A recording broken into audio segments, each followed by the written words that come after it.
حضرت محمد صلی اللہ علیہ وسلم نے ہمیں بتایا ہے کہ جب ہم قبر میں داخل ہوں گے تو پہلے منٹ میں کیا دیکھیں گے، کیا سنیں گے۔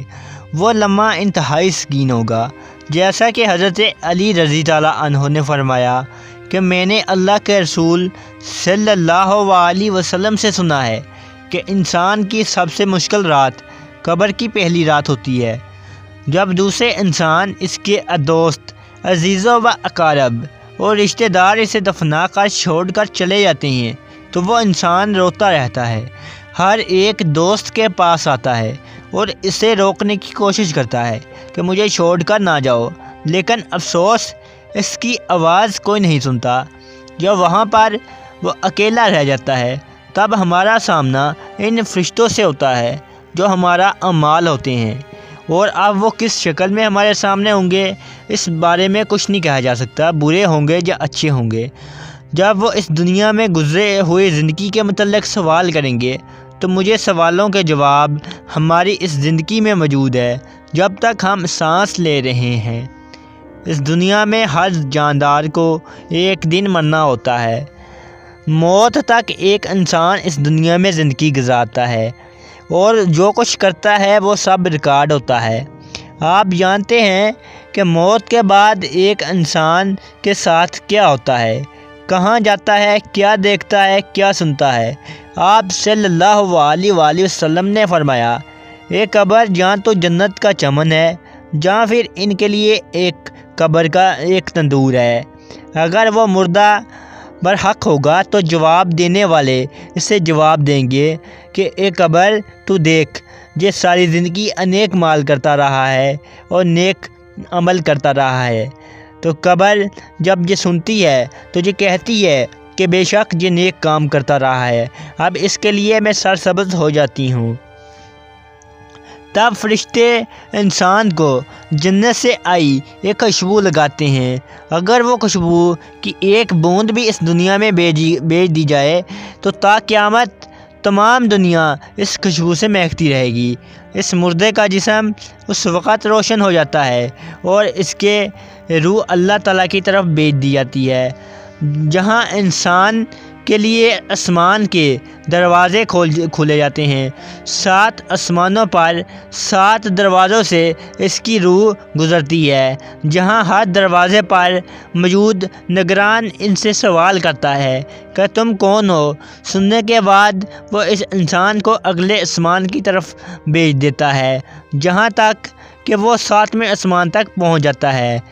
اور پھر اللہ تعالیٰ فرشتوں کو حکم دیتا ہے کہ انسان کو دوبارہ دنیا میں لے جاؤ، میں نے اسے دنیا میں ہی پیدا کیا ہے اور اسے دوبارہ دنیا میں ہی زندہ کروں گا۔ جب قیامت کا دن ہوگا، فرشتے اللہ کے حکم پر اس کو 7ویں زمین پر پہنچا دیتے ہیں، جو قیامت تک اس کا قبر ہوتا ہے، اور جو کوئی بھی اس کے قبر کی زیارت کے لیے آتا ہے تو وہ قبر کے اندر سے اس کی باتیں بھی سنتا ہے اور حتیٰ کہ ان کے قدموں کی آواز بھی سنتا ہے۔ اور اس وقت اس کے پاس 2 فرشتے اپنے دانتوں سے زمین چیرتے ہوئے اس کے پاس آئیں گے، اور ان کی شکلیں نہایت گراں اور ہیبت ناک ہوتی ہیں۔ ان کے بدن کا رنگ سیاہ اور ان کی آنکھیں پیلی اور دیگوں کے برابر ہوں گے، اور ان کے وال سر سے پاؤں پر اور ان کے دانتوں کے ہاتھ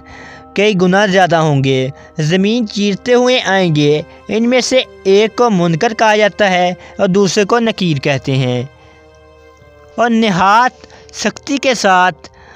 کڑک آواز میں سوال کرتے ہیں کہ تیرا رب کون ہے، تیرا دین کیا ہے، ان کے بارے میں تو کیا کہتا تھا کہ مسلمان ہے تو پہلے سوال کا جواب دے گا کہ میرا رب اللہ ہے، اور دوسرے سوال کا جواب دے گا میرا دین اسلام ہے، رسول اللہ صلی اللہ علیہ وسلم ہے۔ تجھے فرشتے پوچھتے ہیں کہ تجھے کس نے بتایا، تو وہ کہے گا کہ میں نے اللہ کی کتاب پڑھی، اس پر ایمان لایا اور تصدیق کی، تاہم اس وقت آسمان سے ایک آواز آئے گی کہ جو یہ کہہ رہا ہے یہ بالکل سچ ہے، اس کے لیے جنت کا دروازہ کھول دو اور جنت کا لباس پہناؤ، اور اس کے لیے جنت کی طرف مجھے لگی نسیم اور خوشبو کو اس کے پاس آتی رہے گی، اور جہاں تک نگاہ پھیلے گی وہاں تک اس کی قبر کو کشادہ کر دیا جائے گا۔ اس کے لیے جنت کے گھر کی کون کھڑکی کھولی جائے گی، مگر اس سے پہلے اس کے بائیں ہاتھ کی طرف جہنم کی کھڑکی کھولی جائے گی، جس کی رپٹ اور جلن اور گرم ہوا اور سخت بدبو آئے گی۔ اس سے فوراً بند کر دیا جائے گا۔ اس کے بعد اس کی دائیں طرف سے جنت کی کھڑکی کھولی جائے گی اور اس سے کہا جائے گا کہ اگر تو ان سوالوں کے صحیح جواب نہ دیتا تو تیرے واسطے اب یہ ہے، اور وہ اس کھڑکی سے جنت کے نظارے لیتا ہے اس وقت تک جب تک وہ دوبارہ زندہ نہیں کیا جاتا، اور قیامت کے بعد اسے اسی دروازے سے جنت میں داخل کیا جائے گا جو دروازہ اس کی قبر میں کھولا گیا تھا۔ یہ سب انسانوں کے لیے نہیں ہوگا جو اس دنیا میں اللہ کے احکام کو بھول کر شیطانی کاموں میں مصروف رہے ہوں گے۔ اس کے لیے سب کچھ مختلف ہوگا۔ پہلے اس کے لیے جنت کے گھر کی کھڑکی کھولی جائے گی تاکہ اس کی خوشبو، ٹھنڈک اور نعمت کی جھلک دیکھ سکے، اور پھر اسے بند کر دیا جائے گا، اور دوزخ کی کھڑکی کھول دی جائے گی تاکہ اس پر عذاب کے ساتھ ساتھ ان نعمتوں کی حسرت بھی ہو۔ تب اسے آگ کا لباس پہنایا جائے گا، اور اس کے لیے جہنم کی طرف سے ایک دروازہ کھول دیا جائے گا جس کی گرمی پہنچے گی، اور اس پر عذاب دینے کے لیے 2 فرشتے مقرر ہوں گے جو اندھے اور بہرے ہوں گے۔ ان کے ساتھ لوہے کا ہتھوڑا ہوگا۔ پہاڑ پر اگر مارا جائے تو خاک ہو جائے، اس ہتھوڑے سے اس کو مارتے رہیں گے، اور اگر قبر میں مردہ دفن نہ کیا جائے تو جہاں پڑا رہے گا وہی اس کا حساب ہوگا، وہیں سے سوالات ہوں گے، اور وہیں ثواب یا عذاب ہوگا۔ جب فرشتے اس کو آسمان کی طرف لے جایا جائے گا تو پہلے آسمان کے دروازے پر ان کو داخل ہونے سے روک دیا جائے گا، جیسا کہ سورۃ الاعراف کی آیت نمبر 24 میں اللہ تعالیٰ کا ارشاد ہے کہ جن لوگوں نے ہماری آیتوں کو جھٹلایا اور ان سے سر تباہی کی، ان کے لیے نہ آسمان کے دروازے کھول دیے جائیں گے اور نہ وہ بہشت میں داخل ہوں گے جہاں تک کہ اونٹ سوئی کے نکے میں سے نہ نکل جائے، اور گناہ گاروں کو ہم ایسے ہی سزا دیا کرتے ہیں۔